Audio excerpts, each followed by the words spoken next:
this bottle. What's up to our sidekicks and henchfolk out there in the Geek Nation? You're currently tuning into the CultPop podcast live stream, aka spoiler alert, episode 747, aka the Dad Show. He's down here. You can't see him, but he's got a bottle in his face. He should be great to go. I'm in a where we review sandwich. oh yeah, gross. Where we review the past week's comics, as well as talk about some fun pop culture topics for your listening and viewing pleasure. I'm your host, Johnny Destructo, owner of Johnny Destructo's Hero Complex, located at 4327 Main Street in Philadelphia, PA, a rad-ass shop for nerds of all shapes and sizes. Except jerks. No jerks allowed. This is the part where Noel writes anything in the script and JD has to read it. Who likes prunes? I love prunes. Staying regular is what regular Joes like me do to stay super cool. High five. With me this morning are people of which I am fond. First up is Brian Lieb. Oh. Brian, if you were going to kill off a beloved comic book character which you enjoy, who would it be? To clarify, is it that Brian loves killing off comic book characters, or does he have to kill off a comic book character that he enjoys? To clarify, every time I ask a metaphorical question of Brian, I have to at least attempt to get any kind of minutia out of the way so he can't not answer the question with some sort of semantics. Do you not do that in your regular life to be as exact as possible at all times? No, because you're the only you. It has to be a character that you like. Who would you? It has to be a character that I like. So who would be brought back the fastest? Let's see. A character that I like. Ooh, but he's all right, not being around for a little while. You know, Uatu, he didn't take too long, and he was fine. I definitely write it in at the end that he's still alive. Right at the end there. So the Watcher. All right. I guess. Isn't the Watcher still dead? No, he's fine. Yeah. Oh. Wasn't Fury became the Watcher, right? Yeah. He did, or like some other name. Yeah, for a quick mouth. The Watcher. Yeah. The Unseen. Yeah. Ooh. Also with us today is a legend in his spare time, Len the Bat Tribble. Len, same question, or tell us why Brian's answer is incorrect. Brian's answer is not incorrect. It's just who gives the hell about Uatu. I love Uatu.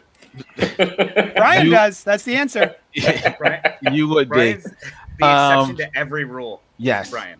Yeah. I would kill off Bruce Wayne's Batman. I put him on the shelf for a good 10 years. I had to elevate. And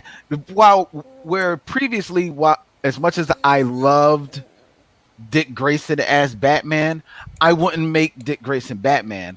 There just wouldn't be a Batman for 10 years. And it would just elevate Nightwing in his own personality that much more to kind of like the Batman level in the DC universe for a good 10 years. That's what I would do. What did you think of the Snyder run that was Batman without Batman? Was that when Gordon was Batman? Yeah. Yeah, that was stupid. I didn't enjoy it. Ultimately, looking back on Snyder's run, there was bits of it I liked, and I liked Greg Capullo's art for the most part. But a lot of it was like just really. I'm actually rereading it now. I'm past Court of Owls. I'm into Death of the Family. It's not bad. I like it. I read pieces here and there, and it was like, yeah, fine. I know that when it gets to the Jim Gordon stuff, everybody's like, nah. Right. I'd say the Joker stuff was some metaphysical bullshit as well. Like the Endgame stuff with Dionysus, but that's all the metal shit that Snyder comes up with. Batmanium. I'm gonna read the whole thing, and I'm probably gonna agree with you. But I love the idea of taking Batman off the table for a long period of time, like they did with Captain America. Technically, he was gone for like 2 years worth of stories, and it was all about his sidekicks. The whole book was about.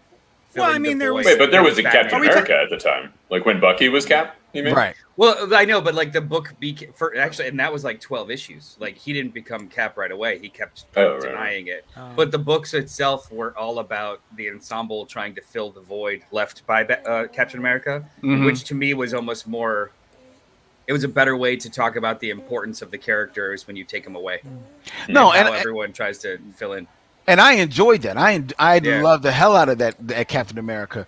But there was never any sense, as good as it was, that Steve Rogers wasn't coming back. Even though he came back within 2-3 years, you knew he was going to come back. That's why I would say take Bruce Wayne off the board, a la Barry Allen back in the 80s. Oh, and then yeah. Keep him going. Keep the years. Exactly. I'm down with that. I like that. That's a ballsy move, Len. I like that. I was one of the people who was bummed that they brought Bats back so quickly. Me too. When Dick took over the cowl. I thought that was a great run. I was too. I was bummed out about that also. Although one thing I liked about that death was we never thought he was dead. The characters all did. And because he's not, we already know that he is not dead. And I liked that DC did that, where they showed us him in the cave at the end. Yeah. So they're like, hey, guys, we're going to act like the characters are going through this, but we're not playing around with you. Because character deaths are not usually that interesting, is the thing. Dead Bruce Wayne had a title. Like, he actually had a comic. He did. The Death and Return of, or the Search for Bruce Wayne. Traveling through time. Yeah, he was never not in a book during that whole period. So it was like, it was hard to, like... I forgot that part. Yeah. That's funny. Yeah. And that wasn't that big of a thing, was it?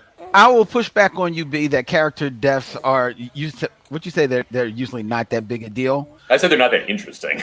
See, I disagree. I disagree. Okay. I think when done well, they are very interesting. I mean, you can... Of course, you can always go back to the classic of Gwen Stacy, but I actually think that Supergirl's death in Crisis on Infinite Earths was fantastic, and everybody felt that death. You know what? And Barry Allen's demise. Barry Allen's too. Yeah, and Barry Allen's too. Yeah. I would say I'll revise it. Sorry, JD. I'll revise it. I find them disinteresting because it removes that character from the board. Right. It's not like that can't be an interesting story. And I agree with both of you guys on both of those points, that those were interesting stories and led to other interesting stories. But nowadays I find I'm like, but then that character is gone, you know? And I'm not as into it. But I go, they'll be back in 6 months. No, it's true. I'm not that into it. It's true. What I was going to say was the things you and Rob are mentioning, us old heads were mentioning, that was back when deaths meant something. Yeah. That was way back. They are a very different storytelling device now than they were in the 80s, the early 80s. So I think we have gone to that well too many times, and readers are too aware. You know, we've gone to the well and then just undid it too quickly. And so all the comic book readers are used to it now, so it's it's all about the clicks at this day, right? I mean, it was story driven first back then. It was like this is going to affect the universe, and we're going to stick to our guns. There's no cross medium bullshit that we have to worry about. Now it's a sensationalism. It's the same thing as when they spit out the number ones. It's to try and capture the zeitgeist. I am jaded, but I'm not as jaded as maybe some people here, because I love it when they do that stuff, just because I enjoy like books being shooken up. Sometimes it's terrible, sometimes it's not. I know that it's not for the long term. Like next month they're releasing that miniseries, The Death of Doctor Strange. I know he's not gonna die, but I love the idea of in-story characters getting like kind of shuffled around and thrown around. And it's also always about the creative team. So it's like Jed McKay and Lee Garbett. I don't know if he's done, like, Lee Garbett's awesome. I will totally read the shit out of that. So the clicks worked for me, but do I think that we're going to kill off this character that's about to have a big movie? No, I know that. You know, it's fine.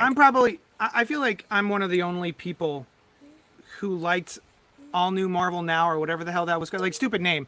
But I really liked when they did a reshuffling of most of the players on the Marvel board and gave you different versions of those characters, like all new Wolverine, et cetera, et cetera. I kind of liked the Marvel universe looked different than it did when I was a kid. and I was looking forward to more of that. But I guess too many people got upset. They did it too quickly, I think. Too many at once, and then the sad. And then the sad boys all were like, "No, that's JW's," boo," you know, and so they undid a lot of it. I thought that was real cool. Yeah, I love where your head's at, JD. Because I would kill off every single existing DC character and replace them with the Kingdom Come characters. I mean, that's what I wanted to see as my tomorrow when I was reading comics back in the day, was new characters taking over the mantle. It just makes sense. And that's not what we got. Yeah, aging out doesn't happen anymore. Sorry. Oh, goodness gracious, my boy. Hey, special guest Rob Patey, would you like to weigh in on which beloved character to kill off and or Brian's level of incorrectness in his response? I would love to kill off, let me think about it. Oh, I'd love to kill off all the DC characters that are currently in place. Replace them. So you only get one, right? This is the inverse for you. Which one would you most like to kill off? I'm telling you, they all go. Noel wrote it, so I had to read it. Yeah, it's the rules. Who gets the who's the if you had to pick one, I guess who is the legacy character that most needs just kind of to be put on the shelf, not unlike Len said. Do you think there's one that could benefit? I don't think there's a huge world for Tony Stark these days. And I go back and I say, why did Riri did not have to disappear, in my opinion, especially if you want to go after a younger audience. What's a show coming up, so I don't understand the thought process there. Yeah, that doesn't make a lot of sense. Her book was great. Like when the title became hers, and I don't even mean when they switched the title to Ironheart, when she was trying to be Iron Man and she had an AI Tony Stark in her ear. That was awesome. Because that was awesome. A way of like taking him completely off the board, but he still is a mentor of some destructive type. I think that was awesome. Yeah. So what's the deal with? Because I don't read Iron Man. What's the deal with she's not on the board at all anymore? She lost her book. She's on Champions, and I don't think there's an Ironheart book anymore, though. Nope. I mean, there's going to be a show, so I wouldn't be surprised if there will be a book soon. Yeah. And I personally didn't care for her character redesign, the pink and the logo thing, and the helmet that shows her face. Yeah, I didn't like that. It looked like an action figure more than like of Iron Man. You know what? Yeah, it's absolutely right. It did look like an action figure, like a Power Ranger. Yeah, actually, I have her. Well, that's where she is. Poor Riri. What'd you do she's been boxed. Action figure. This version of her was my favorite. This kind of like legacy version of her. Yeah, I love it. Same. Agreed. Yeah. Last and rightfully so, Noel, say hi, you nerd. Anyway, thank you for everyone joining us on Facebook, YouTube, and Twitch. If you like what we're doing here, be sure to like, comment, subscribe, and share. The joy of doing this live is you all in the comment section. So pipe up if you feel so inclined. We may comment live during the show. Before we get into the comics this week, we got letters. You got letters? We got lots of letters. Letters. All right, Christopher Goodnight says, Suicide Squad was that shit. Seriously, while I wasn't a fan of the first Guardians movie, I kind of enjoyed the second one. This one blew both of those out of the water. While I still have rather had a Secret...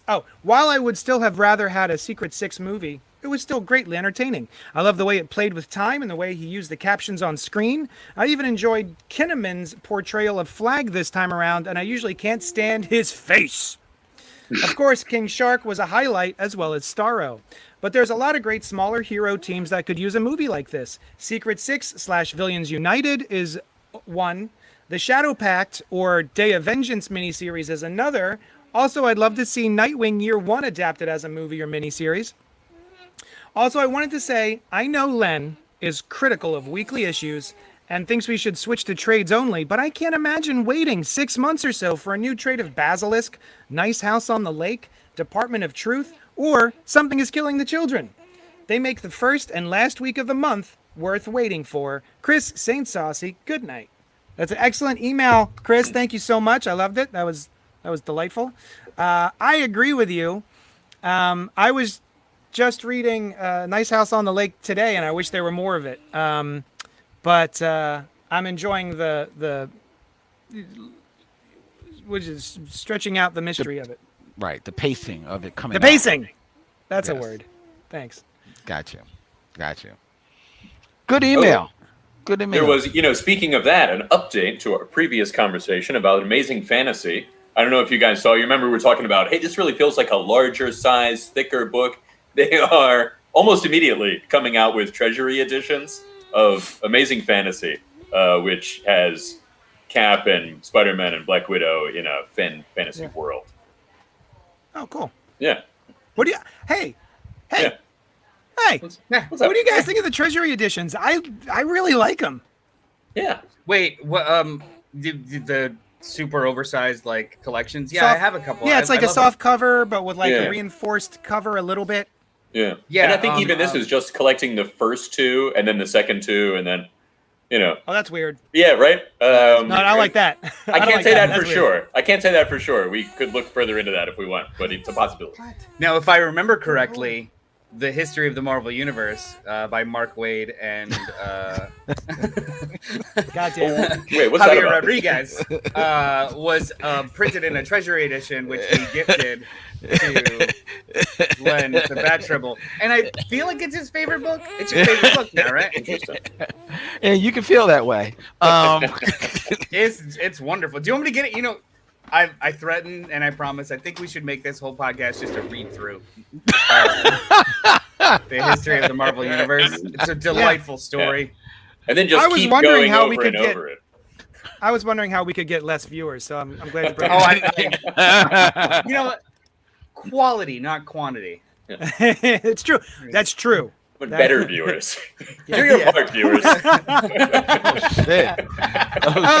Any listeners or viewers out there, if you guys know better listeners / viewers, tell them about the show. Yeah. Also, jump in the comments if you actually would like to hear us read through The History of the Marvel Universe by Mark Wade and Javier Rodriguez. Beautiful story. Wonderful treasury edition. Let's do it together. Hey, now, Dan what H in the about the rest comments of that says, letter? Suicide Squad was a lot of fun.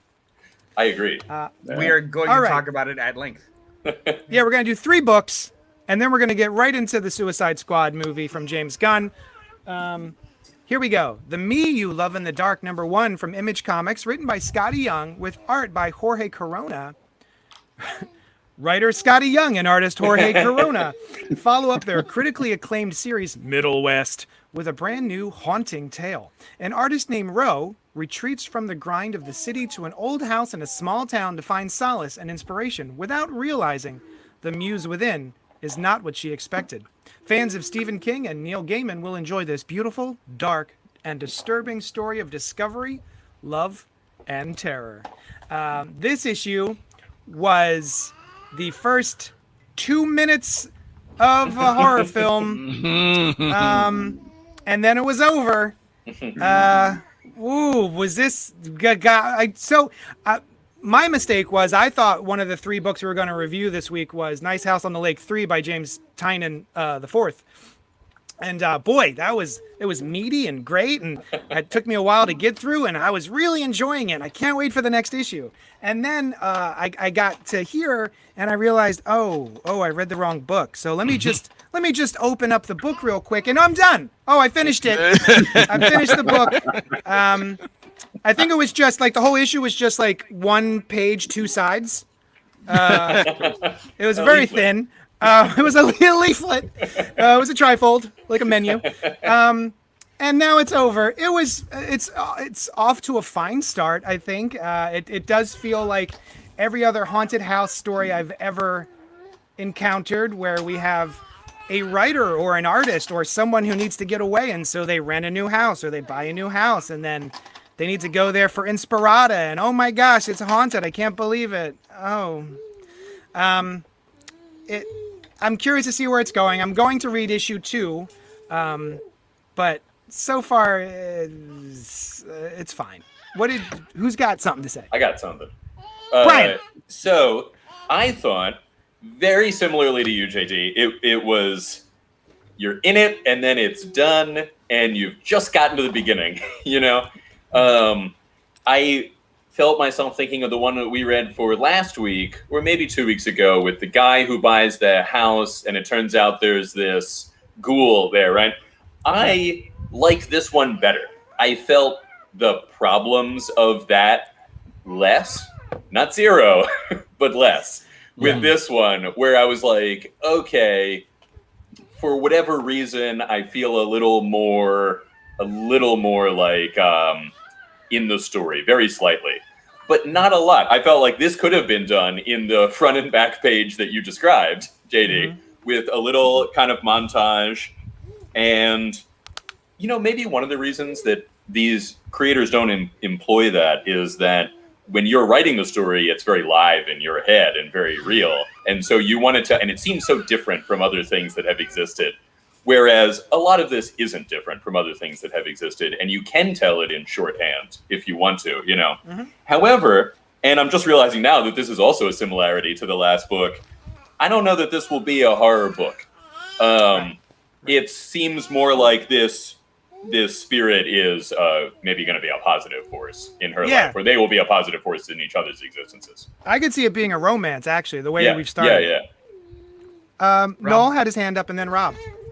Oh, I was gonna disagree with you. I actually thought this was delightful. And I thought it was meaty, but it was meaty in the way that, like, I don't know if you guys are reading Somni's Jonah and then Possible Monsters and some of the issues that he did with Mark Waid, where it's very, very artist driven with very, very little dialogue.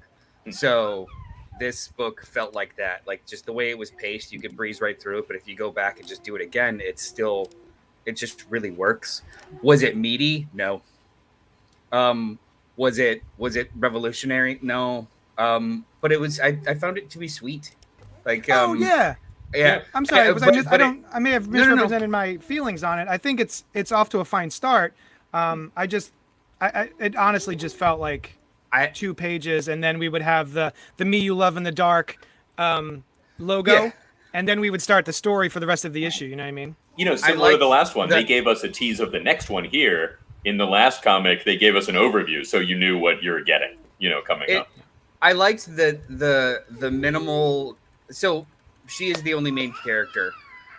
I like that they didn't make her, for a good chunk of the story, she is like talking to herself, but she doesn't like soliloquy to herself. It's very just solitude and singular and just trying to paint. And then over time, you kind of see that. I thought this was great. I really liked it. It worked for me. Cool. Yeah. Rob? It looks like go ahead, Rob. No, I was just gonna say, I think the speed thing we're talking about is another topic that we were talking about in pregame, which is trade pacing. Right. It's very hard to imbibe this as a single issue because unlike other Skottie Young books, last one I've read was I Hate Fairyland. You don't get the twist in this in the first issue. Right. What's the twist? Why? You at least got to give me that hook at the end for me to say, okay, I'll stay with you into the next pages. It was all pre-exposition is what I would call it. And I have a question. Is the Ghost to Come trail? Oh, I like the way they do the Ghost.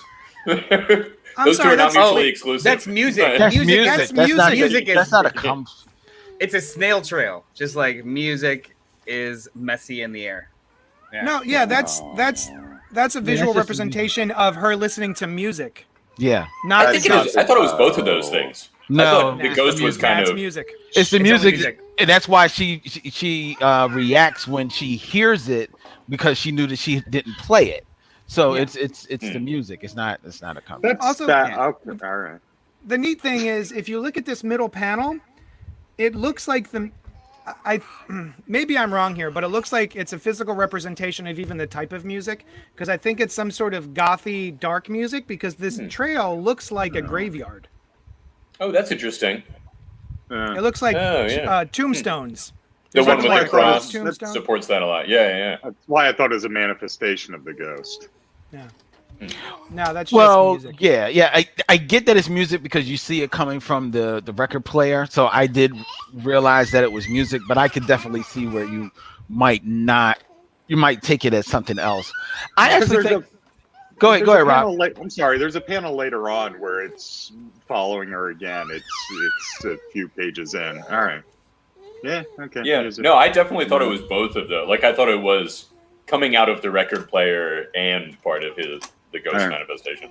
So No, I like. They even show you this passage of time. I've got this middle panel up here, and you can see the music. No, the music representation, even just sort of comes to a halt, and then the next panel is she's left the room and it's dark. So I like that. It's nighttime. It shows you she has listened to all of the music. The music's done, and now it's time to go do something else. You know what I mean? To show the passage of time, I thought it was nice.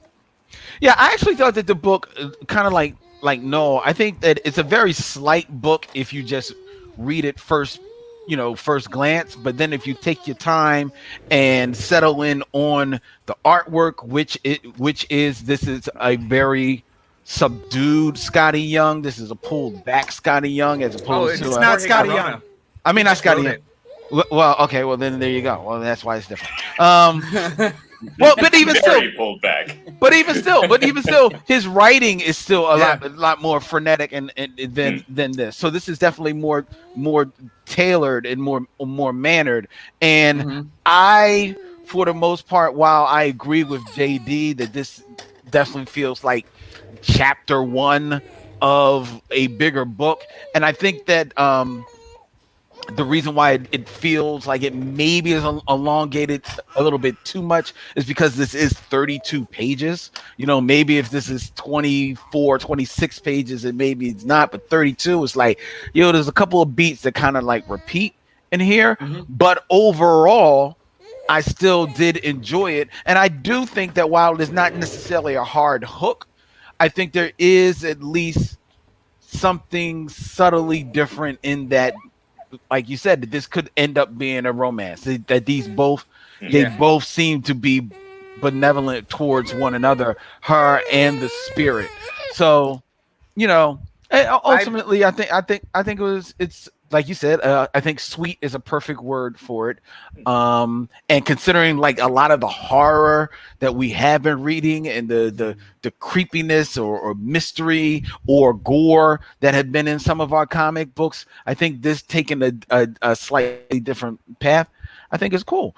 At the end of the day, though, I would not be surprised if this is not more than an exercise in him doing a cool comic book. And this being more a proof of concept of a script. Yeah, I would actually be. It's funny you talk about the script. I would actually be really interested in seeing what the script for this comic looks like. As Skottie Young is primarily an artist, him being the writer, and him and Corona working together. I wonder how much of those panels are described out, or if this was more Marvel style, where it was like, these are the beats I want to hit, Jorge. Can you hit them? And then just inserting dialogue. I wonder how detailed that he was in the scripting process. I would have found that interesting. Where the hell is the record player in the upper left-hand corner there? This is the page where I'm thinking like it looked like a cum trail. It's in the no. It's starting from. It's inside the hutch. That's behind the bottle of wine. All right. Rob gonna make his point. Gonna make his point. They're just shooting all over the place. That ghost is all, yeah. Get that ghost a bucket. JD, you want me to hit the next one? Yeah. I didn't hear you, but all right. He's got that baby. So the next book we're going to talk about is Spirits of Vengeance, Spirit Rider 1 by Marvel Comics, written by Taboo of the Black Eyed Peas, and B. Earl, with art by Paul Davidson. Diamond has this to say: she's like no Ghost Rider you've ever seen. She is Kushala, a sorcerer supreme, a spirit of vengeance, and the savior of Johnny Blaze's soul. Blaze has been through a lot lately, from ascending to the throne of hell to nearly murdering his former allies on the Avengers. But his nightmare is far from over. Something or someone is haunting him, and only a Ghost Rider with the power of a Sorcerer Supreme can find out why. The dynamic writing duo of Taboo and B. Earl expand the Rider mythos with an action-packed special that will kick off a brand new era of vengeance. Kushala is about to be the hottest thing in all of hell. So this was I thought this was going to be an interesting book to talk about because it was a nice one-shot that kind of reasserts or either asserts a new Ghost Rider character or mythos, and we don't really talk about Ghost Rider much, so I thought this would be kind of cool. I was excited to read this. I was excited to learn about Kushala. I was bored to tears by this comic. Yes. It is a Wikipedia page. There is so much information. It is poorly paced out. It is impenetrable. And I fell asleep the first time I started reading it. I had to go back and actually finish the last third of the book. I wanted to love the shit out of this. And what's funny too, I love the characters. I love the actual mythos. I think this is cool as hell. But this book was a chore to read. Does anyone else have anything to add to that? I have. Brian. Oh, just like to deepen, I think we all agree. It seems, but the characters just talked at each other with declarative statements. They also, there were some things where it just didn't seem to add up. Which, all right, so they're in that diner in the beginning, right? And they're like, all right, let's teleport out of here. We're going to go into the bathroom. Why would we go into the bathroom? They say, which is an old joke at best. And then they're like, well, I don't want to scar them any further. Scar them from what? What has happened in this diner so far, you know?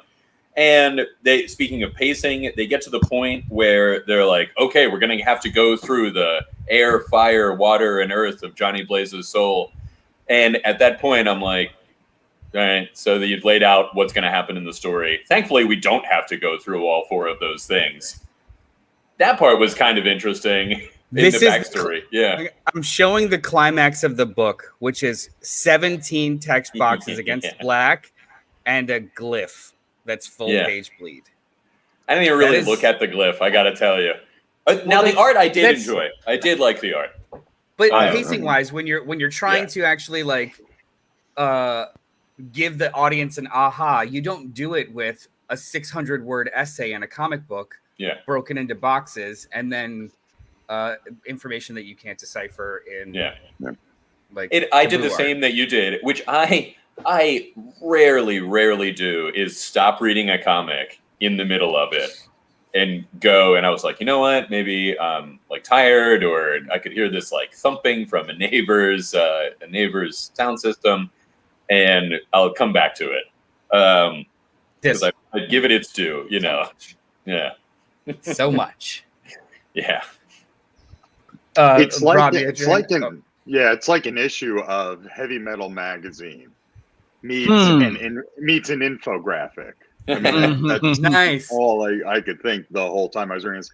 I've always hated Ghost Rider, and I didn't think it would be possible for me to hate Ghost Rider more. I was wrong.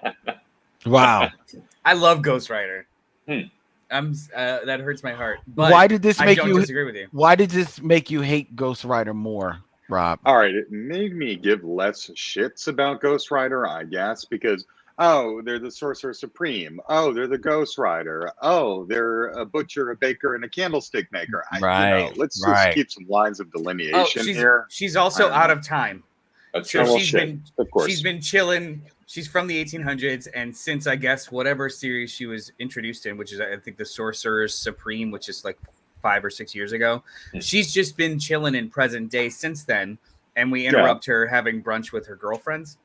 I understand that. See, I like the whole like she is a Ghost Rider who is also a Sorcerer Supreme. Cool, I love that kind of blurring of lines sort of thing.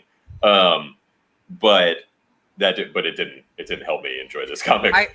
I think all the puzzle pieces are there to be really, really interesting. I just don't think the execution of this one shot was very good at all, personally.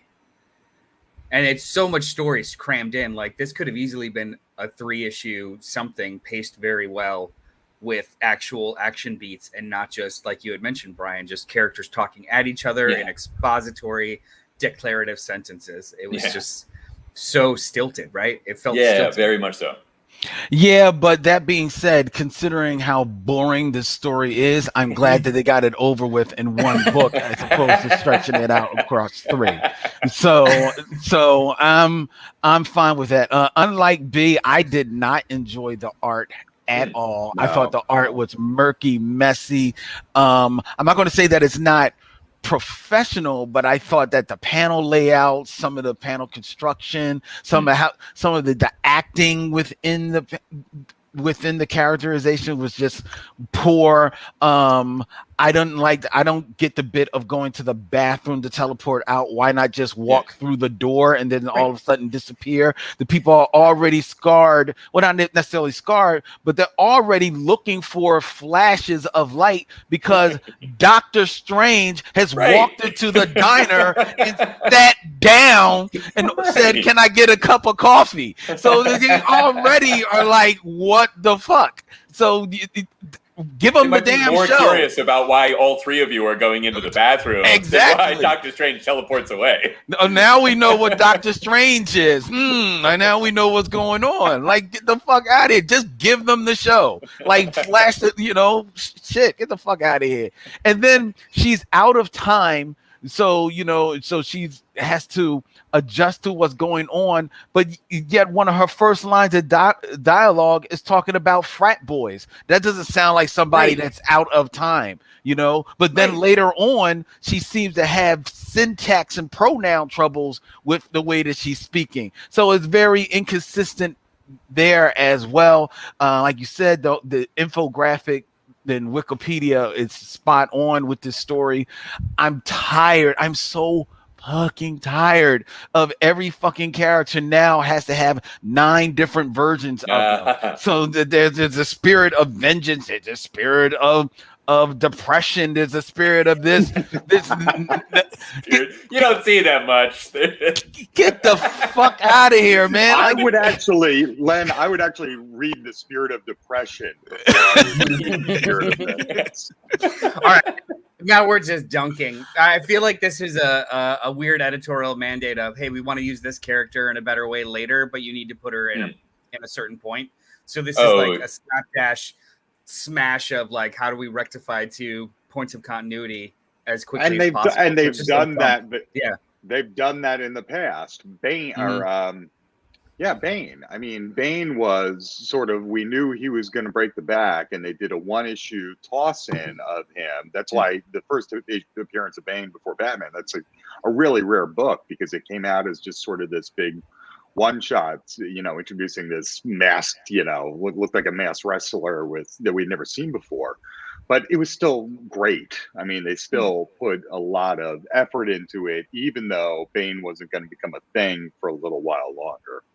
Well, I think they also, they definitely do that here at the end. Now, whether it's to set up a specific story that they want to do, but she's like, all right, I'm going back in the past. Maybe I'll see you again. Now. Right. Well, also, like, they do it like 4 times. For like 150 years, and then I kind of expected her to come in as an older person. Right? They do say it. They do it like 4 times. They do it in dialogue like twice, and then they also do it just in the word boxes where it's like now.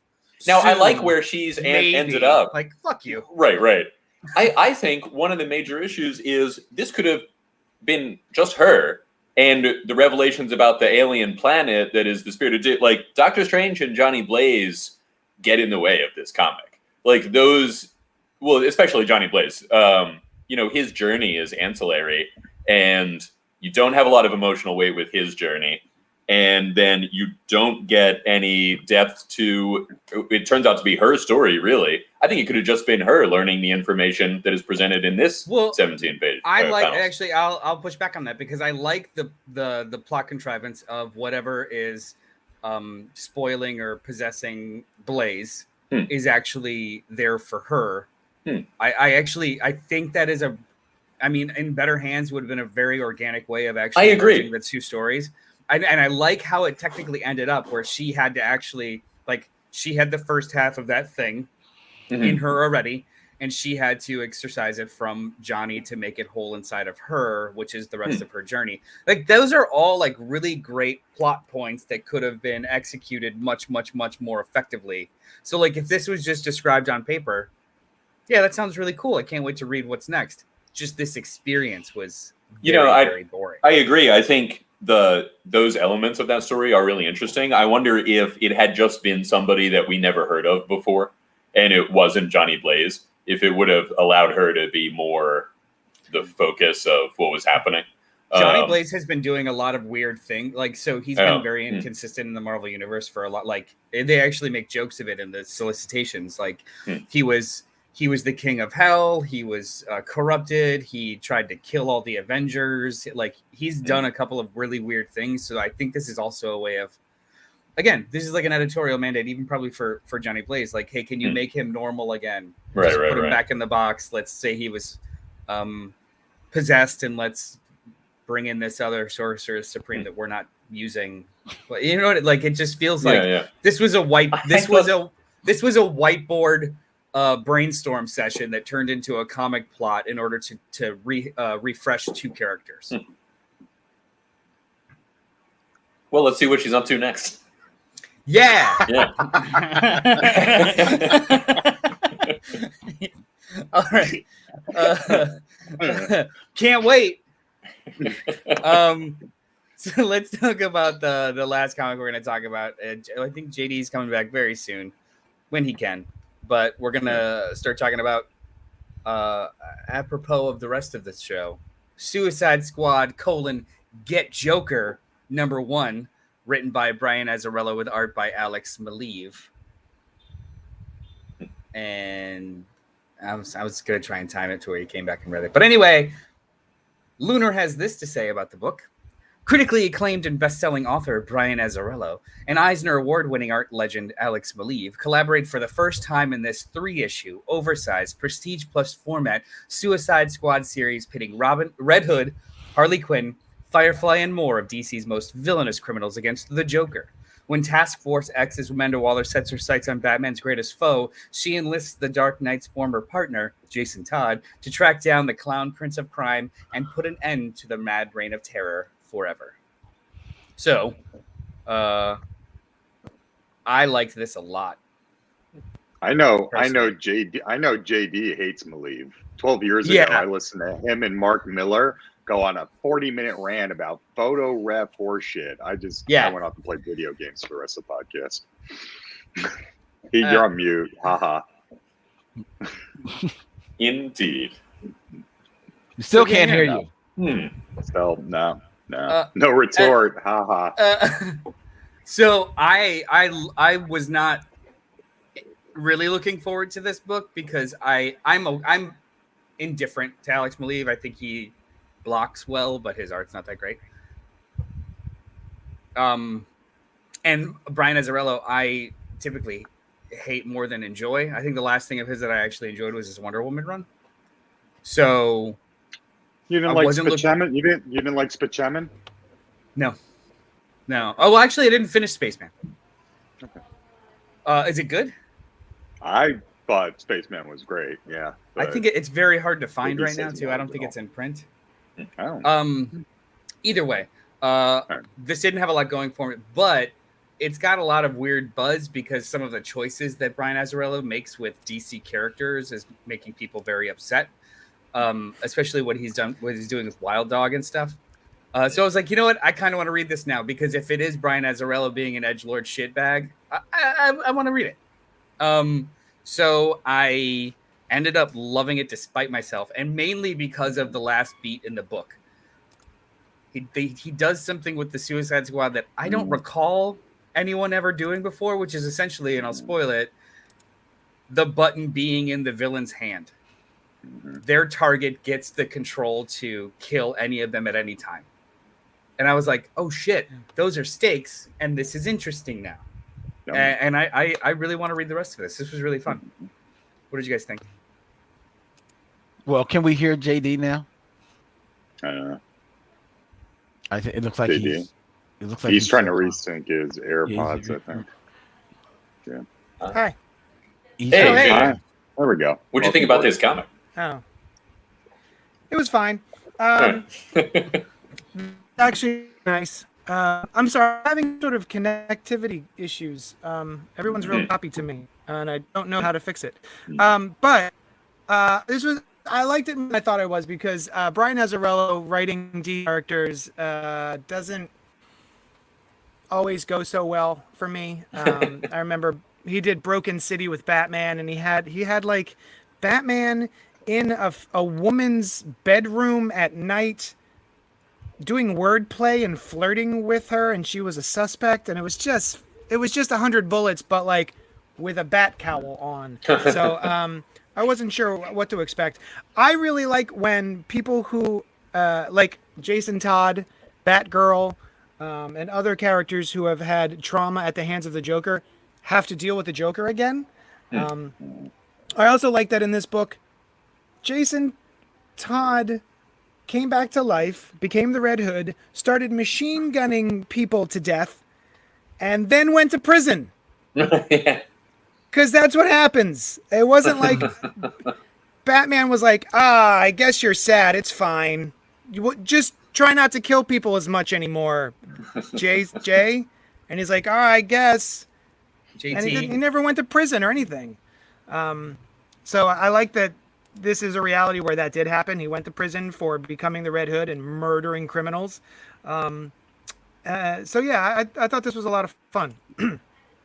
It's almost like they forgot the New 52 even happened.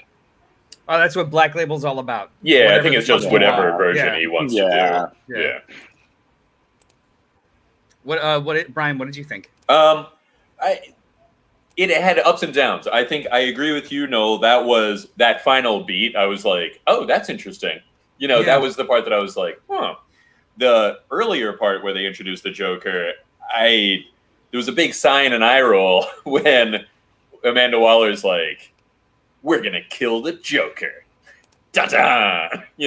I'm like, well, I know how this is going to play out. But I didn't know how it was going to play out. The Joker got the box, and that is interesting. I'll tell you, I am annoyed when I do not know what curse words these Grolices were, He's like the Red Hood, admittedly not a great one, but one with some sad significance. One I made, what? Ass dick? Like, what is it? Like, what word is that? It's always Especially It's always ass dick. It's always ass dick. Yeah. What confused me about that even further was they say shit, they say fuck later in the book. Right. Does he speak in these symbols when he's really, really mad? It's like the Scott Pilgrim movie. It's just like a noise. Like, right. Yeah. Here's the thing about it though, is that he's trying. Brian Azzarello is infamous for doing the word play where he uses a word but then uses it in a different way in the next sentence, or some character will pick up what one person has said and continue it, but like change the meaning slightly, and he does that here, but with a word you don't know. Right. Impenetrable Admittedly, from not context. a great one, but one with some sad significance. One I made blank, as in above the law. What? Right. What? What's the word play? You took out the word. Guys, I read right over that. Which, when you act that way, blank the law off. What? Right. What is it? Is it pisses? Because that is not a word you can't write in this comic. Right. Yeah. One I made pisses as in above the law. Which, when you act that way, pisses the law off. It has to fit all three. Yeah, it's like a fun Sudoku, but with whole words. I love it. Maybe we're not giving it enough credit. Yeah, but overall, I thought the art was decent for this kind of story, and I'd say I came out of it liking it. I miss that they don't draw a heavyset Amanda Waller anymore, right? There aren't a lot of heavyset characters in comics, and she was one. But yeah, it was fun. She's healthy thick these days, I would say. I think the definition of the Amanda Waller from the 80s, she was gonna have a heart attack. She was exaggerately large, right? She was like nickname large. She was like Mama from Good Times, she was like Mama from Good Times. It was That is a very current reference. I think what you actually I think the Mama you're thinking about is not necessarily Mama from What's Good happening? Time. What's happening? Sorry, you're right. What's happening? Oh, yeah. Oh, that joke blew my mind when they jumped forward and they were all in the future, and it was called "What's Happening Now," a precursor to all of these later shows. Because by the time I saw them, they were all out already. It was just like, boom, they're there.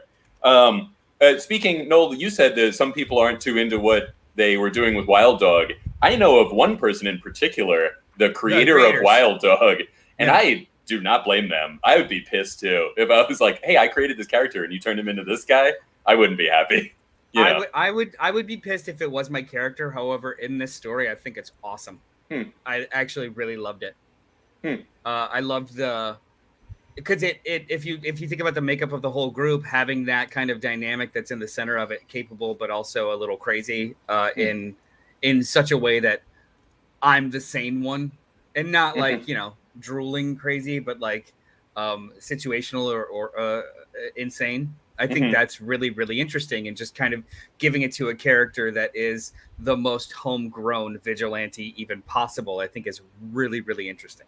Yeah, and plus, you have, just across the span of all the DC universe media properties, you have Batman as everybody loves him in the animated movies. You've got Batman as some people like him and some people don't like him in the live action movies. You have Batman as a dick in the Titans live action series. You got Batman as a gruff, sometimes bit of a buffoon in Harley Quinn. So if you can have all these different versions of Batman, you can do what the fuck you want with Wild Dog, all right? And if you don't like what they did with him here, then you just go watch him in reruns of what was it of Arrow. Yeah. So watch him in Arrow reruns and splooge all over that. All right.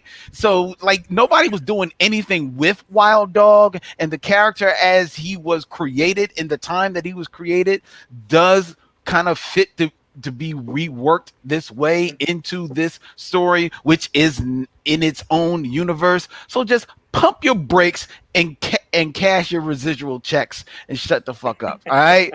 Now, about this book itself, I too have fallen off the ledge with Alex Maleev. I loved him on Daredevil. After that, it's been like, I this art just kind of like leaves me cold for the most part. Sometimes I like him, sometimes I don't. He works in some places on this book. Other places, it's not. It's kind of cold and boring. The story, you know me, I'm tired of the Joker. I'm so tired of the Joker. My God. And like, thankfully, in the movie we're going to talk about, they went away from the original impulses and putting the Joker in that movie. They went away from that. But no, in this Suicide Squad, they can't just get over it. They got to stick the Joker in there. They got to have Batman on page 1. They got to stick the Joker in there. He got to make money. Get the fuck out of here. And now the Joker has the button. So you mean to tell me that Joker has the button? The Joker that we know and the Joker in this story, the Joker with the button, he's smashing on that button the second he gets it. Right. He's not just taking out one dude. He's like, because for all he knows, he don't know what the button do. So he's just smashing left and right. This motherfucker don't even work. He does. I know he does. No, I'm joking. I'm just saying that while that I get you that it ups the stakes a little bit, I still don't give a fuck, because Jason Todd ain't gonna die. Harley Quinn ain't gonna die. I don't care what universe you put them in, they not gonna die. As much as he beat up Viola Davis and Amanda Waller, at the end of the day, she's gonna be coughing in the first panel of the next issue. She ain't dying. So I don't give a fuck. I would have so wished they had just did it with any other person with the button. Then you don't have a preconceived notion of what they're going to do with the goddamn button. That's what I would have loved the Penguin to have the button, and and now they got to work for him. This is like, get the fuck out of here. That would be interesting if somebody got them to work for him. Did you guys notice when he's beating up Amanda Waller, it's supposed to be Clockwork Orange? Yeah. But he's singing Milli Vanilli. Yes. Yeah. I thought that was hilarious. And then also, I reject your claim that you think the Joker's going to make it out of this. I actually think he's going to kill him. Because it's out of continuity. Todd, you mean? It's out of continuity. Yeah. It's a Black Label book. I actually think that they're going to kill the Joker, which I would love to see. Oh, the Joker. If I was going to do the killing scene, I would not do it as Clockwork Orange. I would have done a panel for panel from when he beat Jason Todd. I thought Yes. that would Yeah. Oh, that would have been cool. Yeah. What if he was dressed like Milli Vanilli singing in the rain? He's not going to kill the Joker. Is not going to die. He kind of is dressed like Millie. He kind of is dressed like kill Milli Vanilli. I think they're going to kill the Joker, and I want them to kill the Joker. So the thing about it is, just tell me a good story. I actually, at the end of this issue, I have less certainty in my head that he'll make it out. Okay, you want to make a wager on it? You want to make a wager? What do you want to bet? Like $5? I think that. Oh no, it's got to be fun. Something fun. It's got to be something. Bet each other. You guys should bet each other a $50 gift card to Johnny Destructo's Hero Company. Really up the stakes, you guys. Come on, get serious. Unless you're too scared. Yeah, wussies. Yeah. We have to empty each other's pull boxes, which would suck for you. No, I don't. I think that they're gonna kill him. I think that Jason Todd is going to I wouldn't be surprised, just knowing the kind of writer that Azzarello is. Literally, the last panel of the book is like splattered brains, and then it'll end. What if everybody? What if everybody walks away? Except the Joker, or then I'd lose my bet. dies. Yeah. I don't know. Is there a reference here that am I missing a reference? Tony's first? No, it was just a point. It was just a plot point in the book.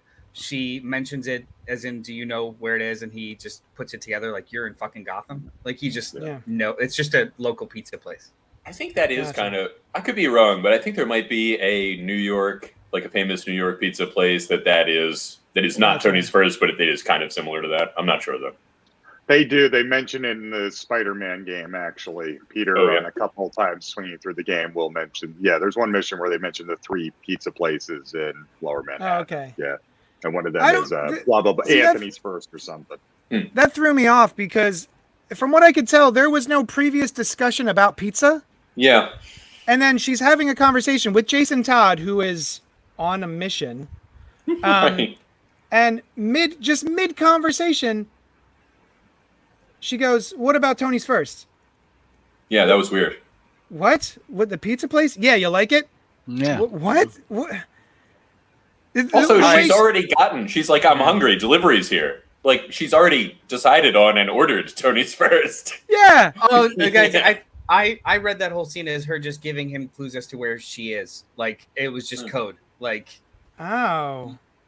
Yeah, like he wants to talk to her, and she's like, "What about Tony's first?" And then he goes through his whole thing about the original or this, and then towards the end of the conversation, he's like, "You're in Gotham." Like he pieced together with her saying where she is. Oh, all right. That's how I read it. I'm assuming that was the intention, but it's clunky. But it's clunky like a noir film where people kind of talk in tones, right? Yeah. Someone had mentioned Amanda Waller getting thinner as a good thing. No. And I don't know why they did that. I got annoyed when they did that because it felt like they had to make every character I'm trying to think of how to say this politely. Homogenous. And I like that Amanda Waller, like you don't have to make her so big that it's a joke. But I liked that she was a thicker woman who had presence, who had power. The fact that they called her the Wall because of her attitude. I don't think it was because of her size. It was because of her attitude and the way she ran things. And going up against her is like going up against a wall. Well, if I remember correctly, and y'all can correct me if I'm wrong, I only remember her getting real super like model thin in the Arrowverse on those shows. It was the New 52. Yeah, the New 52 started doing her as made her Angela Bassett, same body type as everybody else. JD, I brought that up, but I was similarly not in favor of it. I'm sorry. I said something about it, and Brian and I both have the deep vibrato, so it's easy to confuse us. Oh yeah. I do think that it is a good thing. She is healthy she's healthy in this. She doesn't look anorexic thin. She doesn't look. And the Amanda Waller of our youth, I said, and Len aptly corrected me, was like, you know, a mama from What's Happening, right? I mean, that's unhealthy. Yeah, she was crazy big, right? She was crazy big, and she was crazy big. Amanda Waller was crazy big in the 80s. Yeah, but why does she need to not be that? Her power does not reside in her physicality or her health. No, he's saying that she's like, this is a healthier representation. I think that's what they're trying to make, like just a physically healthier person, I guess. Yeah. Okay. Anyway, I liked the imposing nature. Like, I do think that some artists went way overboard making her look like Kingpin. Yeah. But I liked my version of Amanda Waller is in Greg Rucka and Judd Winnick's run of Checkmate.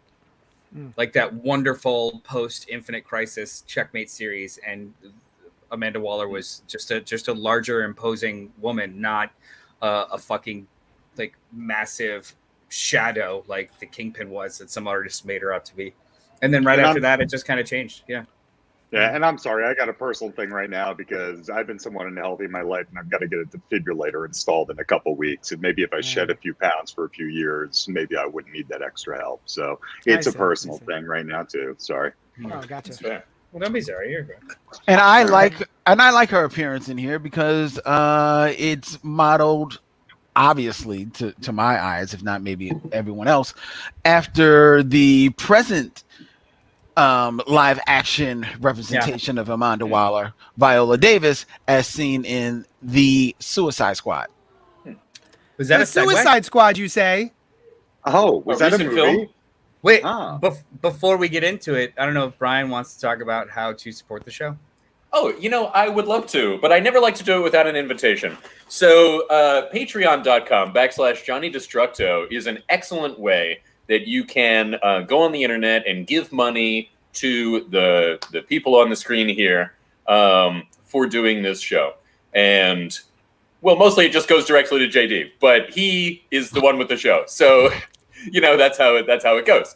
And it's great. It's a great way to help out. But if you cannot do that, just tell other people, like we were saying earlier, tell quality viewers and listeners and get them to watch it too. But you stay watching it also. We want all of you to watch it.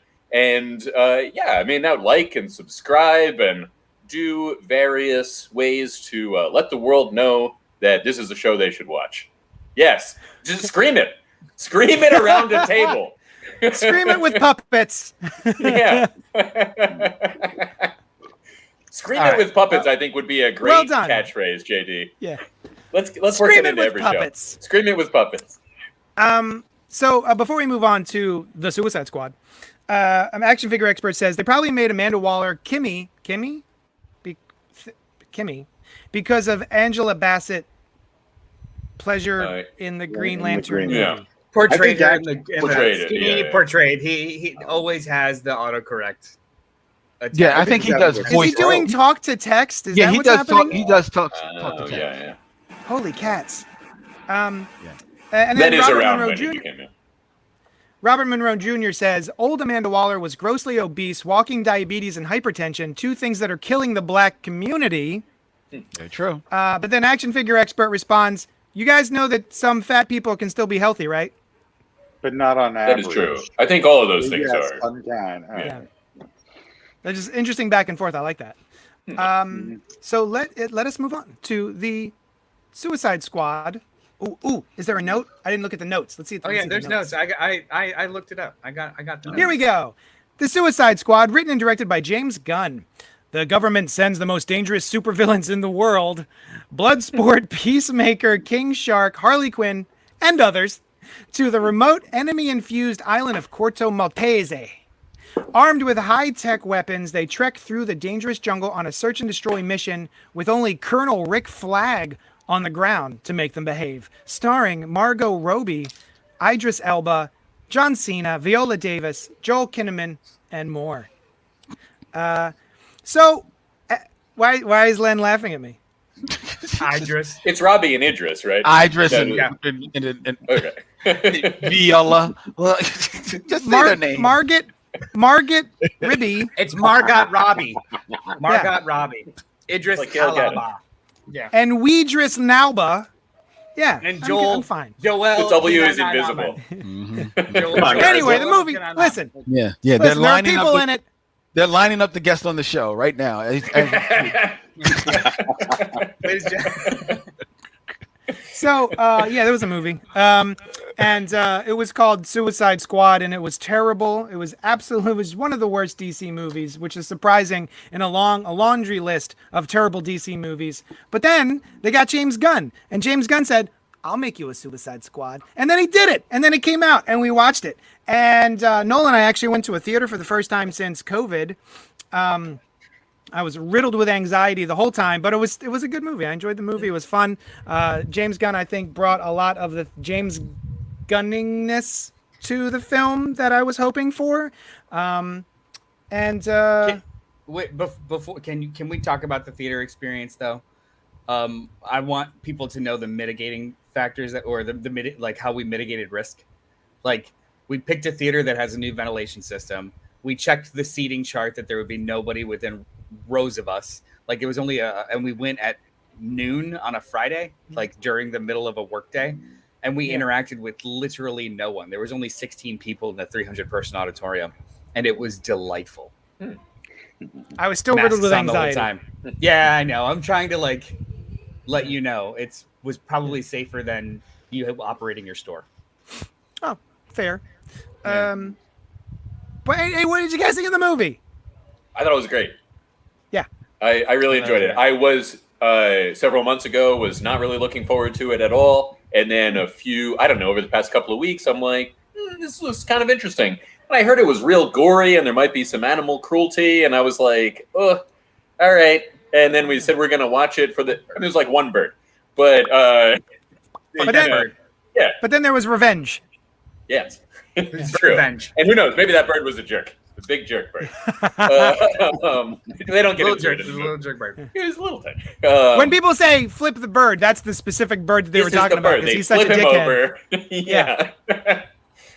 So anyway, but then you guys said we're gonna review it on the show. I watched it, and it was a lot of fun. It was gory, but the kind of gore. It's all about everything in film or any art is like how you present it, not necessarily what it is. Right. And this was that kind of fun lightheartedness to a very gritty, gory series of things, borderline cartoonish. Christopher Goodnight mentioned in that letter earlier I think he said captions, but the words as they appeared on screen at certain times in the film to delineate kind of chapters or whatever.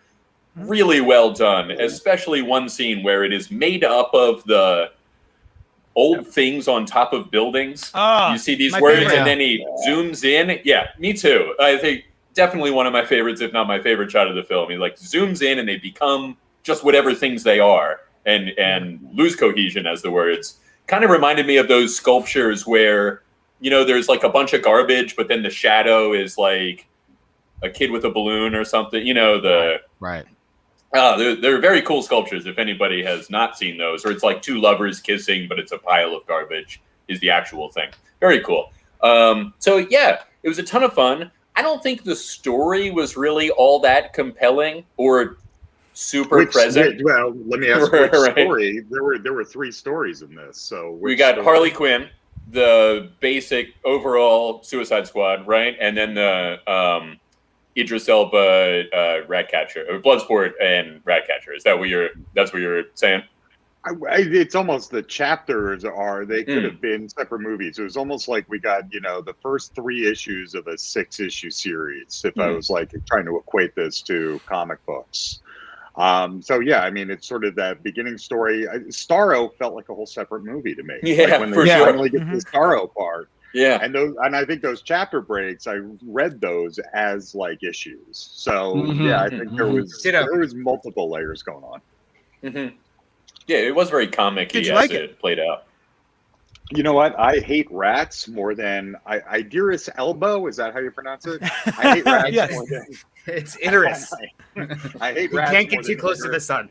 I hate rats more than Idris Albino. but I loved this movie. I loved every second of it. It was everything I've wanted to see from the DC universe. I mean, since the get-go. And I would make Gunn the new Feige if he wanted the job. Oh, well, I don't.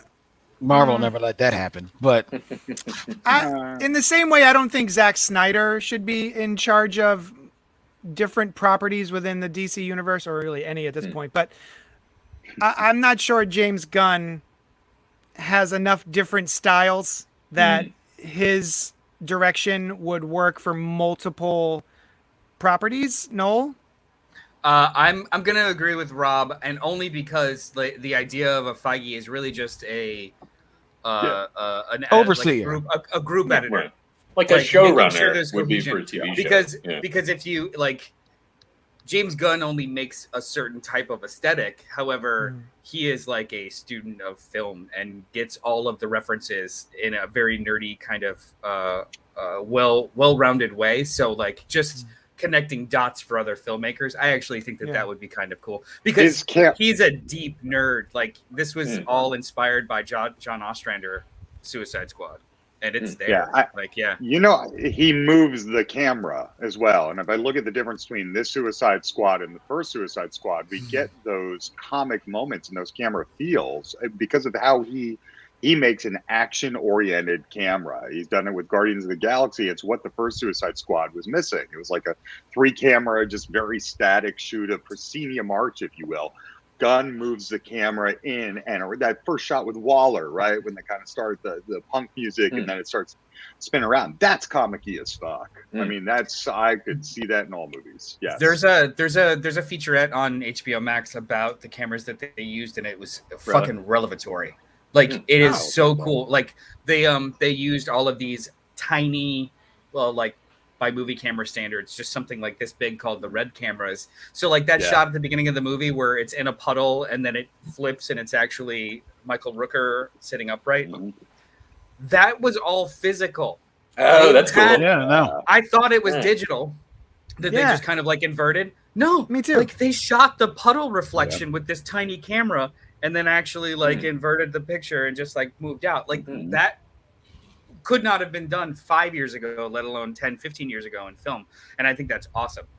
Yeah, like you should watch that documentary it's like a 3-minute featurette. It's cool as hell. The red cameras of Philly Cam had like I think they had 2 of the red cameras, and man, like because you have with Philly Cam you have to like rent out the equipment. The line for the red camera was like crazy long. It was like, yo, everybody wanted that red camera, but they got to the point where they were like, no, you have to pass X amount of classes before you can put your hands on this piece of machine that costs this X amount of money.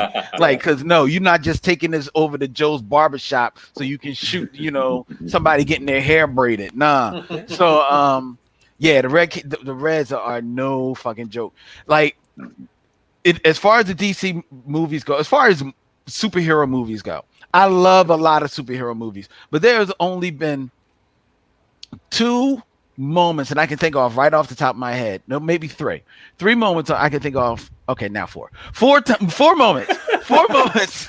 4 moments. Does it include him reading names? Idris Elba? 4 moments.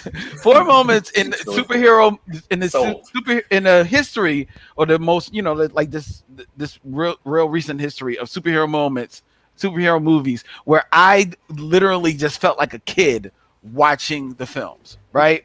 The one was Giant Man in Captain America Civil War, because I just was a kid. I was like, oh, it's Giant Man. I was a kid. I was an effing kid right there. The other was from, believe it or not, of all movies, BVS, and that was Batman in the Warehouse, which is still maybe the single best live action Batman scene ever. Definitely. Love that. 3 was again from BVS, which was Wonder Woman finally appearing, but only because of the music sting. That music sting when she appears, it was like, oh shit. It was just all that. And 4 was from Shazam when the Marvel family shows up. And I was a fucking little kid at every fucking moment. And I just had a fifth. Because as much as I love the Suicide Squad, and I love this movie, I thought it was balls out fun. It was irreverent. It was gory, but it was cartoon violence. I love Idris Elba showing Will Smith how to do Deadshot. I don't give a fuck what they named him. He was Deadshot, and he was Beast. I love Margot Robbie. I love the fake out at the beginning. I even loved they made the polka dot man work. Yeah. But yo, I was 10 years old when Starro walked out the building. I was like, oh my God, they made it work. Oh my God. Guys, titling. Like, yes. He knew you would have that moment, so he wanted to just give it a beat. Starro the Conqueror versus the Suicide Squad. Yes. One splash page. I almost wish that it wasn't spoiled in the trailer.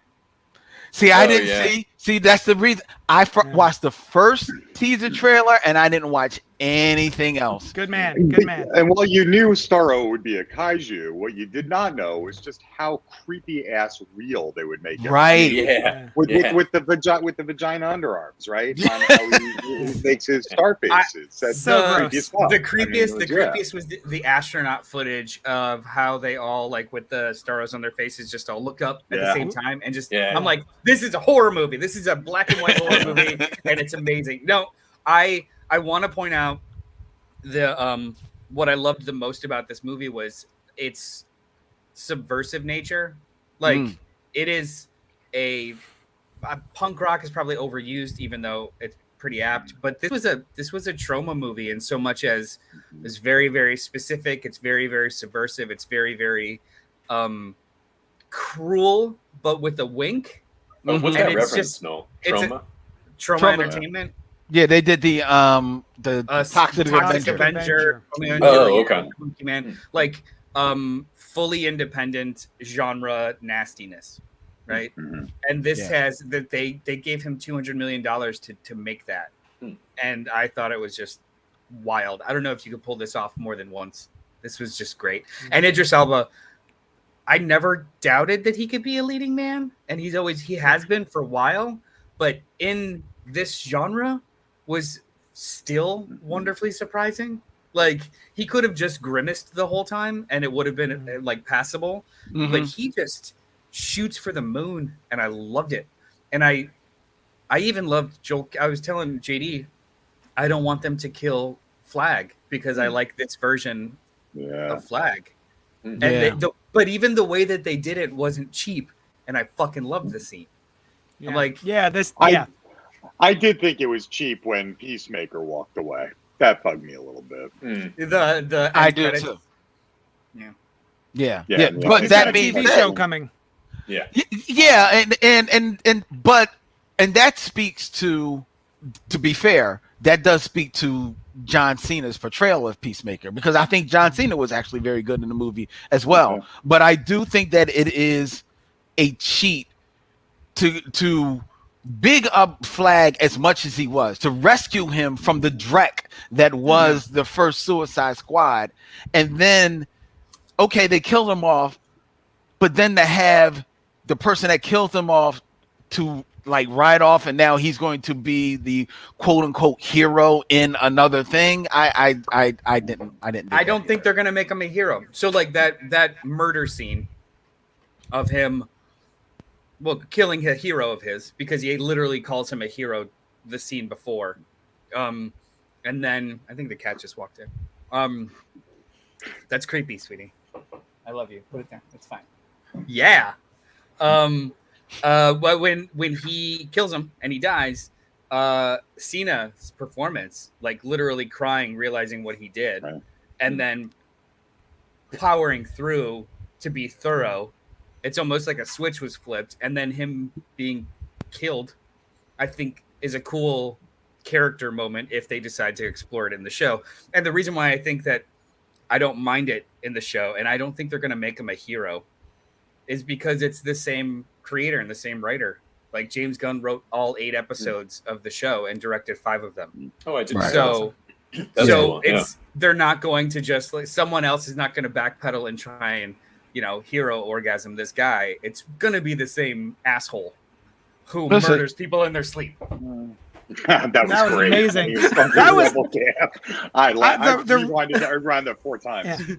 The revelation, though, Yes. the fact that all of those, they were all revolutionaries. Yeah. They were all the good guys. I didn't see nobody. Yeah. Oh, we didn't see anybody. Oh. Yeah, that was really well done. I thought another thing that was well done was they clearly seeded it earlier in the beginning, but I didn't notice it at the time, where Peacemaker is talking to Bloodsport and he's like, well, I have smaller bullets, so my bullet would go through yours. Yeah. And frequently it would turn out that the character that said they had smaller bullets, that would come in handy at some point, but it was the reverse. He didn't have smaller bullets and he died or seemed to die. And the red flag at the beginning too, when she goes about Waller is explaining that every single one of these people has their own unique set of skills that work well together, and she uses the same words to describe Peacemaker. That was really funny. What the fuck are you talking about? I thought we were all unique. That was the first red flag that was like, oh, I mean, they're gonna fight, right? Like, yeah, I love it. Also, you're right about him being like, I don't know much about Bloodsport in the comics, but I don't think he is the kind of sympathetic father villain that Deadshot is. No. And this was absolutely Deadshot without the one cool eyepiece thing. I wouldn't be surprised if he just wrote Deadshot until they knew they were going to be able to get Will Smith or not, and like, Maybe. all right, we'll maybe, yeah. What other character fits 3 of these 4 traits? That's fine, great. And his story was very cool. I liked he and Ratcatcher 2's relationship and that moment at the end. And speaking of poignant end moments, I really liked Starro's final lines, where he was like, I was happy looking at the stars, floating in space. It was cool. We haven't talked about Harley Quinn's big action scene with all the cartoons and flowers. Her princess scene. Yeah. Princess scene. Yeah. Where all the blood that she spills are these like helpful animals and flowers and that kind of thing. That was like 3 minutes of film that achieved more than like 4 movies of her featured did character wise, or at least her perspective, right? Yeah. I thought that was awesome.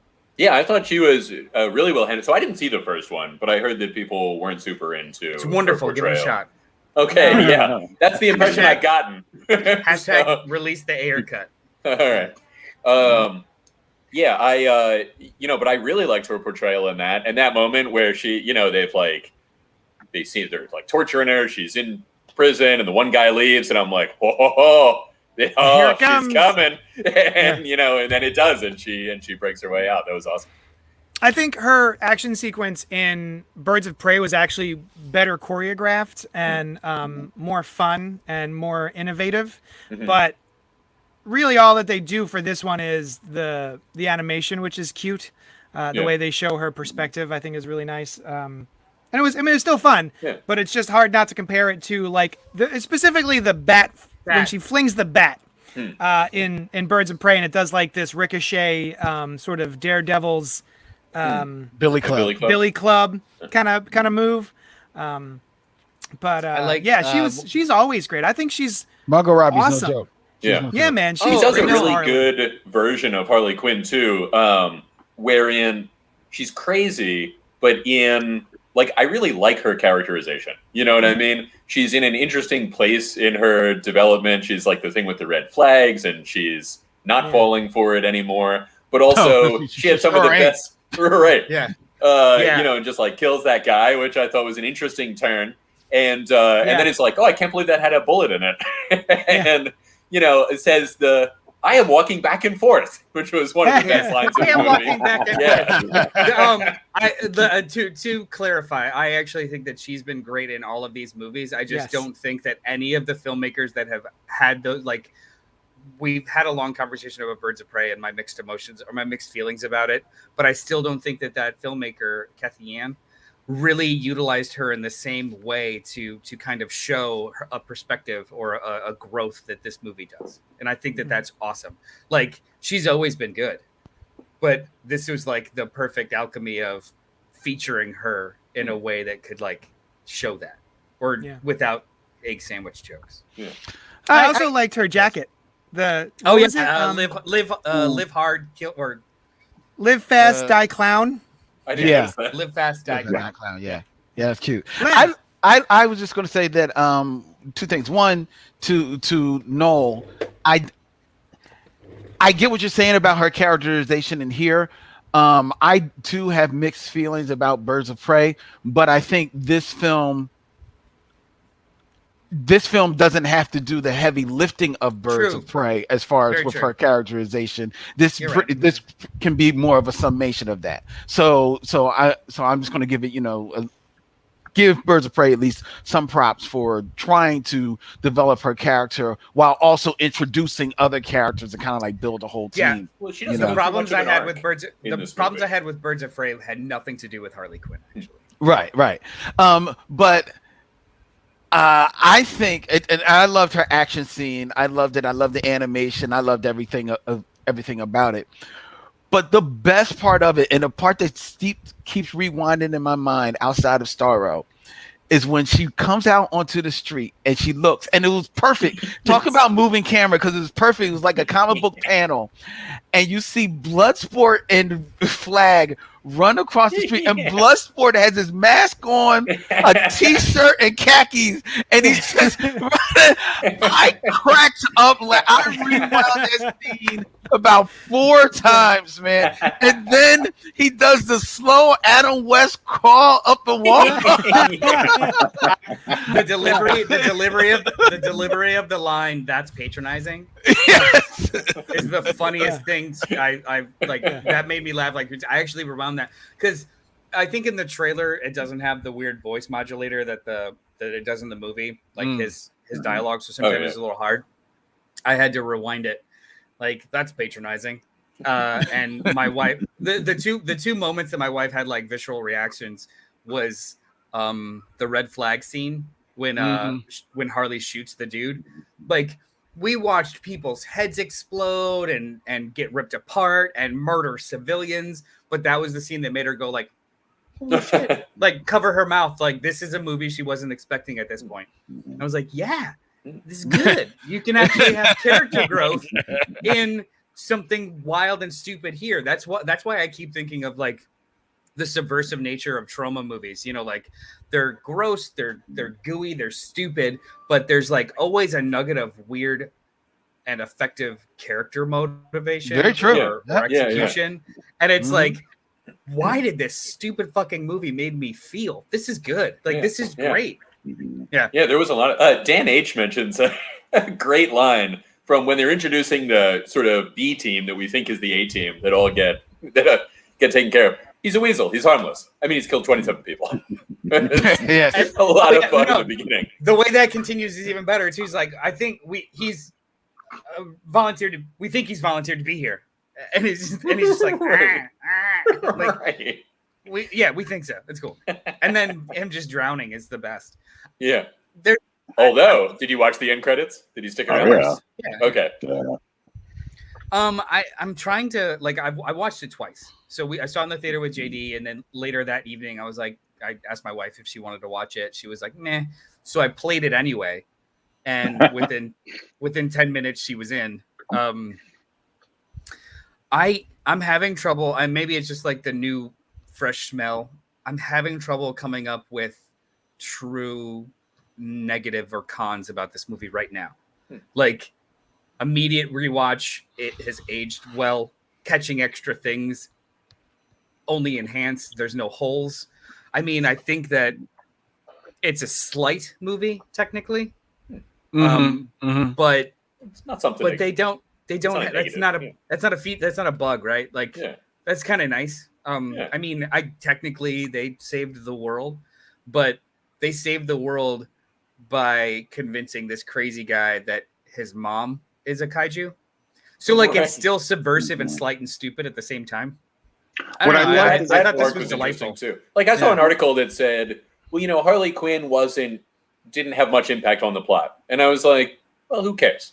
I mean, I enjoyed watching her. She had her own thing going on.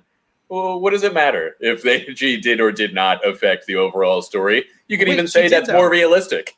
I mean, she did. She did help out at the end and all that stuff. No. She directly affected the exacerbating of the plot by killing the dictator who wasn't going to immediately leash Starro on people. Oh, yeah, that's true. She very directly affected the plot, just not with the team. That's true. That's a good point. So I also watched it with my girlfriend, who is barely versed in any superhero stuff at all. And these are not exactly your headline A-list characters to begin with. Very true. So I gave her like a little rundown of like, here's the Suicide Squad, this with it. And then we got into it. And she thought it was fun too. You know, she enjoyed it, which I think is also a mark of quality that I think people said the same thing about Gunn's first Guardians of the Galaxy. Like, this one is made for people who aren't comic fans like that, so that they will still enjoy it. And I think that happened here as well. And that was great. Yeah, this is a delightful movie. JD and I both afterwards on the car ride home kind of came to that this is a little hard to recommend for everyone. Oh no, yeah. But it's a hard R. It's an R. Yeah. Oh, for sure. It's hard to just blanket recommend this movie's brilliant. It's more of like a really, really good. It's very specific in tone and nature, and if somebody is anywhere near that mark, I think they'll love it. But it's not like a tell your parents they're gonna love it. Like I would recommend it to all comic book fans. Yeah, and people who like filmmaking. I would say, you know, like if you're into the way film is crafted, would be another avenue to enjoy this movie. Yeah, that shot where they got out of the van, right? Where they got out of the van, and it was that stark white, and they're doing that all. Like God, it's like angels spooging on me. That wasn't even the best. That whole scene was just. So we saw it in IMAX, and the scene of Peacemaker and Flag starting to fight through the reflection of the Peacemaker's beacon of fight. Yeah, that was cool. In IMAX, that was fucking insane. Oh, because the way that they frame it as like a good 4:3 as opposed to widescreen. Watching it on TV, there's more panel on the sides. In IMAX, almost the whole screen was his helmet. And it was insane. Like I would if you could be safe, or if you're in an area that has it, I would highly recommend a few weeks from now. And that's one of those clever comic moments. That's one of those things where I say that right there, that is a clever comic panel, which is what the first Suicide Squad completely missed. I'll also say the first one was trying to shoehorn in 27 different agendas. If I think about the real difference between these, we got to get Batman in this. We got to get the Joker in this because the Justice League is coming. You know, it was trying to serve a master, which didn't care or love it. And now it's found a home. Which is funny how disparate this one was. Like I had mentioned earlier, and I think you guys agreed, there's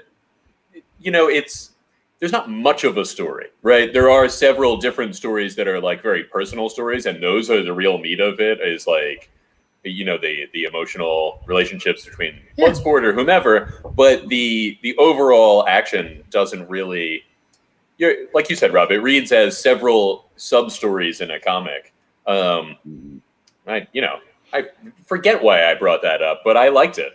So. Well, the problem with a lot of those DC movies prior, and just like you pointed out in Suicide Squad, is that they didn't trust the characters, and James Gunn proved that in Guardians of the Galaxy, as much as we may know those characters, the world at large doesn't know who the fuck the Guardians of the Galaxy was, but he trusted himself, his production team, the actors, everyone could come together to introduce you and make you care about these characters, and he could do the same thing in this movie. He made me actually give a fuck that they killed off Captain Boomerang at the beginning of this movie. Yeah, I didn't like him from the other one, right? And he actually made me give a fuck about that, right? So because he just trusted those characters. That's why originally in the sequel, it was supposed to be all about the Joker before James Gunn got involved. And he's like, nah,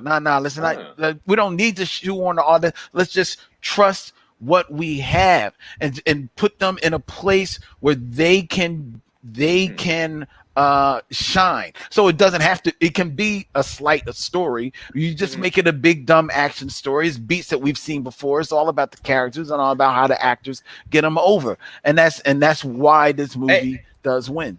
It's the same thing. You could boil down the first Guardians of the Galaxy movie by explaining that they saved the universe by holding hands. Right, You could boil it down to just dance party. He's able to take these characters, or just characters that he at least has some sort of like a fondness for, to flesh them out in such a way that it literally doesn't matter how they resolve the plot. It's always about how it matters to them. Yeah. Right. So it doesn't matter how they explicitly got the rats to blah, blah, blah. It was more about him making the choice.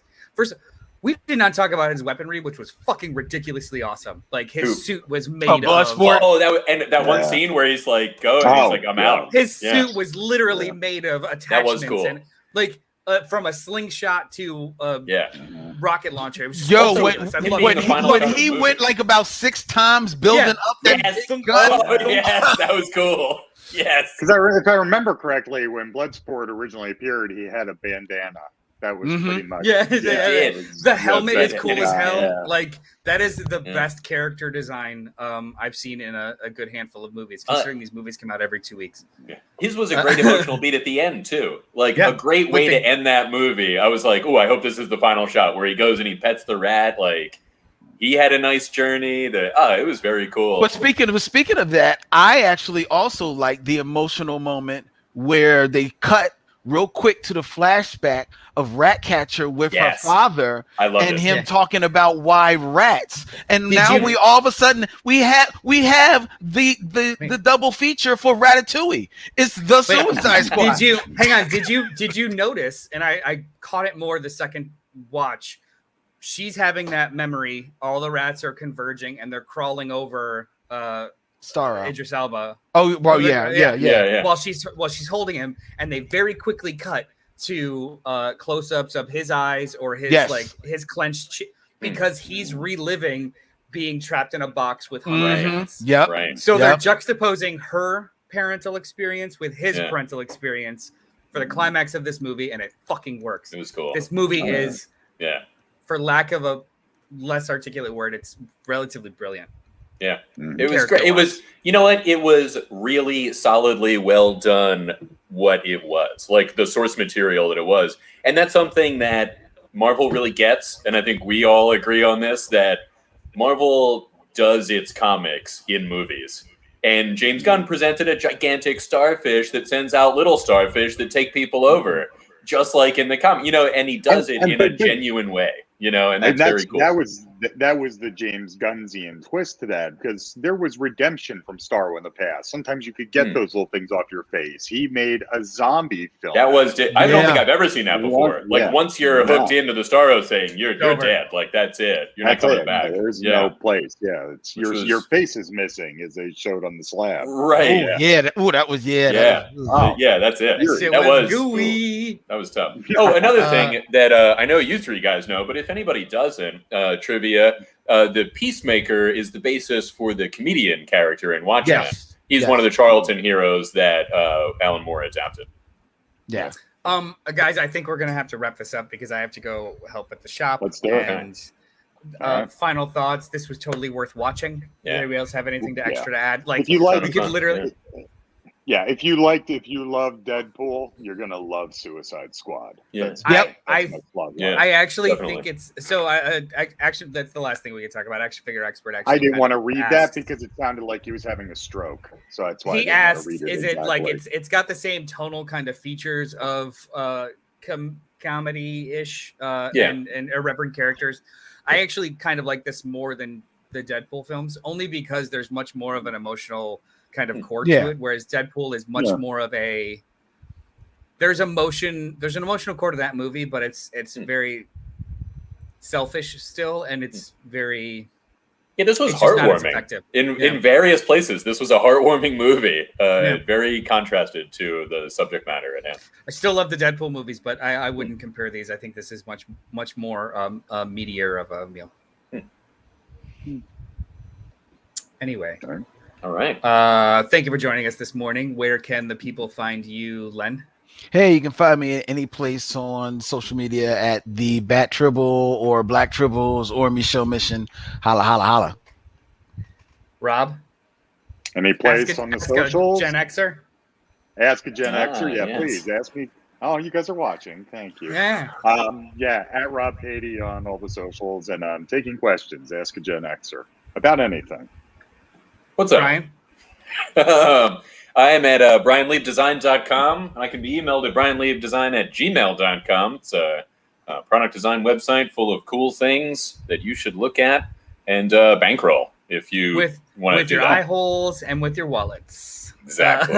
You can find me on Twitter at Mr. Bartocci, MrBartocci, and or any of the CultPop feeds.